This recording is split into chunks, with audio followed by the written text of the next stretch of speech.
नमस्कार दोस्तों, स्वागत है आपका सीएससी पाठशाला में। हम लोग बीपीएससी के लिए, यूपीएससी के लिए पीएसआईआर का क्वेश्चन डिस्कस कर रहे हैं। तो चलिए देखते हैं क्वेश्चन को।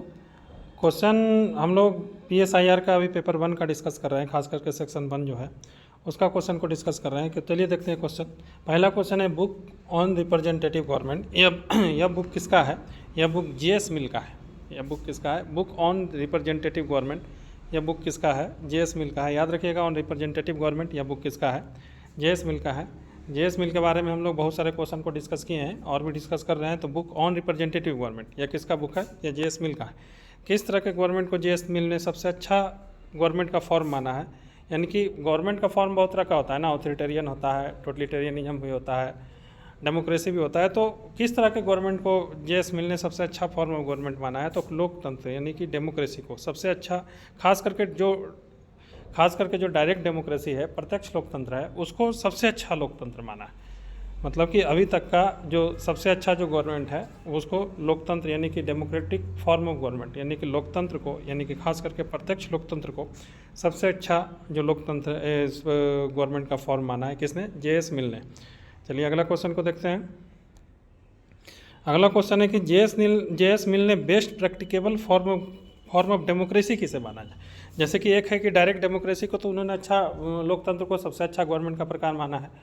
तो डायरेक्ट उसमें भी, लोकतंत्र में भी सबसे बढ़िया कौन माना है? तो सबसे बढ़िया उन्होंने माना है, यानी बेस्ट प्रैक्टिकेबल, सबसे अच्छा तो उन्होंने डायरेक्ट डेमोक्रेसी को माना है, यानी कि जो प्रत्यक्ष लोकतंत्र है उसको सबसे अच्छा लोकतंत्र माना है।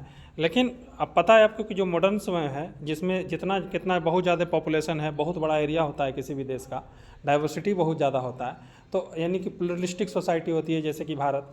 तो इस प्रकार से भारत जो है बहुत बड़ा देश है ना, तो वैसे के लिए जैसे कि डायरेक्ट डेमोक्रेसी तो छोटे से एरिया के लिए आप देखने को मिल सकता है, लेकिन बड़े एरिया के लिए जो मॉडर्न जो स्टेट है उसके लिए उन्होंने best practicable form of democracy किसे माना है?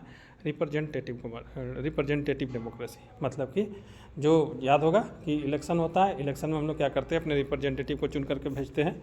उस रिप्रेजेंटेटिव जो है वो रिप्रेजेंटेटिव क्या करते हैं, जो जिस भी पार्टी की सबसे ज़्यादा रिप्रेजेंटेटिव होती है तो वो पार्टी क्या करते हैं, आपस में फिर सरकार बनाते हैं।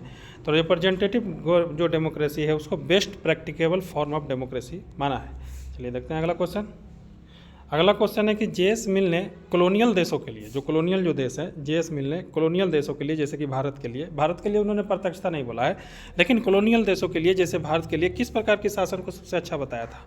उन्होंने बेनेवोलेंट डिस्पोटिज्म यानी कि इनलाइटेंड डिस्पोटिज्म, यानी कि इनलाइटेंड डिस्पोटिज्म मतलब कि जैसे कि भारत में क्या था उस समय? ब्रिटिश रूल था ना, कॉलोनियल रूल था, जिसमें दूसरे देश का जो गवर्नमेंट था वो भारत को क्या कर रहा था, कॉलोनी बना करके उस पर रूल कर रहा था।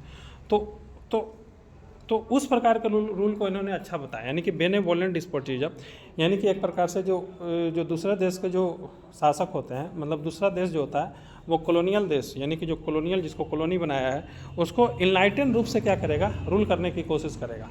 इनलाइटेंड रूप से मतलब कि जो भारत ग्राउंड लेवल पर जैसा परिस्थिति है, जैसे वैल्यूज को प्रमोट करेगा, अच्छा रूल्स बनाएगा, रेगुलेशंस बनाएगा, उसको अपने कंट्रोल में रखेगा।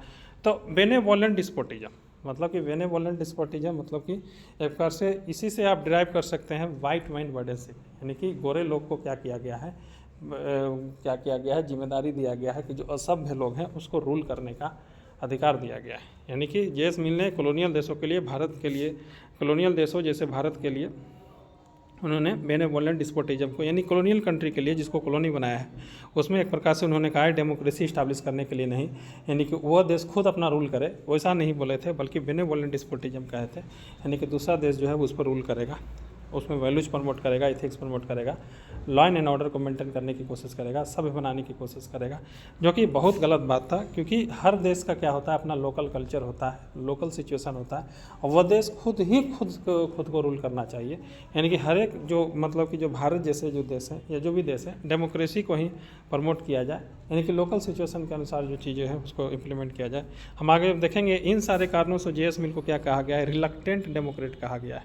रिलक्टेंट डेमोक्रेट कहा गया है, मतलब कि एक प्रकार से सिलेक्टिव रूप से इन्होंने डेमोक्रेसी को प्रमोट करने की कोशिश किया है। इनका मानना है कि देखिए डेमोक्रेसी को लाने में बहुत ज़्यादा मेहनत लगा है।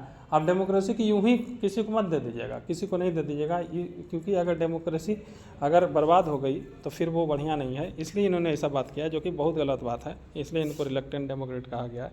आगे देखते हैं क्वेश्चन को हम लोग। जेस मिल को रिलक्टेंट डेमोक्रेट किसने कहा है? CL वाइपर, याद रखिएगा। CL वाइपर जो थे उन्होंने जेस मिल को रिलक्टेंट डेमोक्रेट कहा। रिलक्टेंट डेमोक्रेट हम आपको पहले बता चुके हैं, जैसे कि कॉलोनियल कंट्री ने उन्होंने कहा बेनेवोलेंट डिस्पोटिज्म को प्रमोट किया जाए, वाइट मैन वार्डनशिप को प्रमोट किया जाए।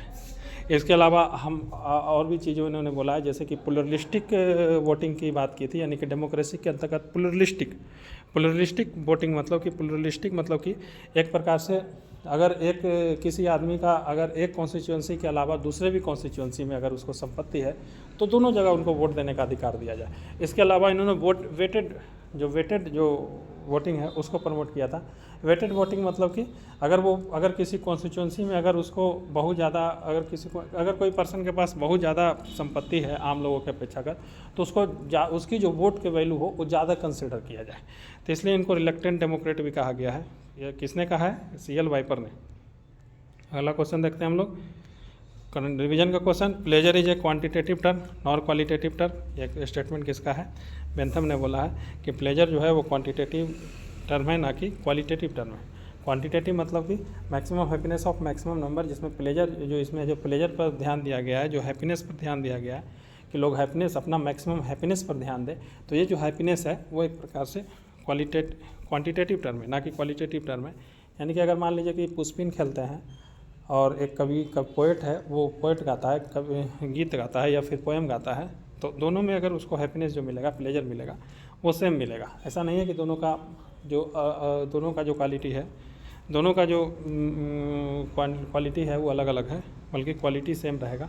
हाँ, क्वांटिटी थोड़ा बहुत अंतर आएगा, तो कि हाँ उसमें उसको ज़्यादा मज़ा आवे, इसमें कम आवे, लेकिन जो मज़ा जो आएगा वो दोनों सेम क्वालिटी का होगा। इसलिए pleasure is a quantitative term nor qualitative term. अगला जो स्टेटमेंट है वो भी रिवीजन का है। Pleasure is A both quantitative term and qualitative term. यह स्टेटमेंट जेएस मिल का है। इन्होंने एक प्रकार से बोला था कि जो प्लेजर जो है वो क्वांटिटेटिव टर्म भी है, क्वालिटेटिव टर्म भी है। Quantitative term and qualitative term यानी कि पुष्पिन खेलिएगा और अगर कोई पोएट गीत गाता है तो दोनों का जो प्लेजर है वो कम बेसी तो होगा ही होगा, इसके अलावा उसका क्वालिटी में भी अंतर आएगा। क्यों कि एक इन्होंने एग्जाम्पल भी दिया है, जैसे कि अगर मान लीजिए कि आप खाना खाते हैं तो उसको जो प्लेजर डायरेक्ट प्लेजर मिलेगा, तो वो प्लेजर का जो मात्रा है उतना अच्छा नहीं होगा अगर उस खाना को किसी को आप दान कर देते हैं, तो दोनों का जो लेवल है वो अलग अलग हो जाएगा। तो क्यों ऐसा बोले थे, हम लोग बताए थे, हम लोग डिस्कस किए थे कि जेएस मिल पर क्या है कि एक प्रकार से आइडियलिज्म का भी छाप देखने को मिलता है। जबकि आपको बताएं कि यूटिलिटेरियन जो फिलोसफी है बेंथम का, वो एक प्रकार से मेटलिस्टिक फिलोसफी है ना, भौतिकवादी फिलोसफी है, भौतिकवादी दर्शन है। लेकिन जेएस मिल ने क्या किया है कि इस भौतिकवादी दर्शन में आइडियलिज्म लाने की कोशिश किया है, जो कि एक प्रकार से जो यूटिलिटेरियन फिलोसफी है उसको जड़ हिलाने वाला बात है। क्यों? क्योंकि जेएस मिल पर आपको आइडियलिस्ट जो थिंकर हैं जैसे सोक्रेटिस, प्लेटो, इसका भी एक प्रकार से छाप देखने को मिलता है। तो हम लोग पहले भी डिस्कस किए थे। फिलहाल आज के डिस्कशन में बस इतना ही दोस्तों, तब तक के लिए धन्यवाद।